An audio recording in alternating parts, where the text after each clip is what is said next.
নমস্কার। ব্যাংকে গিয়েছিলাম জানুয়ারি মাসে, তখন অডিট হচ্ছিল বলে আমার কাজগুলো হলো না। বললো ফেব্রুয়ারি মাসের 5 তারিখ এসো। তো ফেব্রুয়ারি মাসের 5 তারিখে ম্যাম বললো ভিজিট হচ্ছে, এখন যেও না, 7 তারিখে যাবে।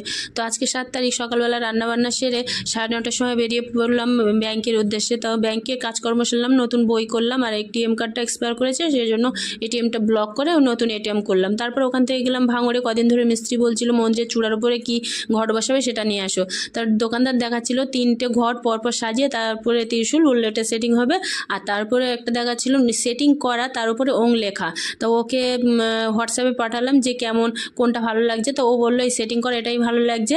আর আমার মা, দিদি, বোনকেও হোয়াটসঅ্যাপে পাঠালাম, তো ওরাও বলছে এটাই বেশ ভালো লাগছে। কিন্তু আমার ওঙের পাশে ত্রিশূলটাও লাগবে, সেই জন্য ত্রিশূল নিয়ে আসলাম, ওটা ঝালাই করে নেব। আর বাড়ি আসলাম, ছেলে বলছিল কোথায় লাগাবে মা দেখাও, তাই সেটাই দেখাচ্ছিলাম।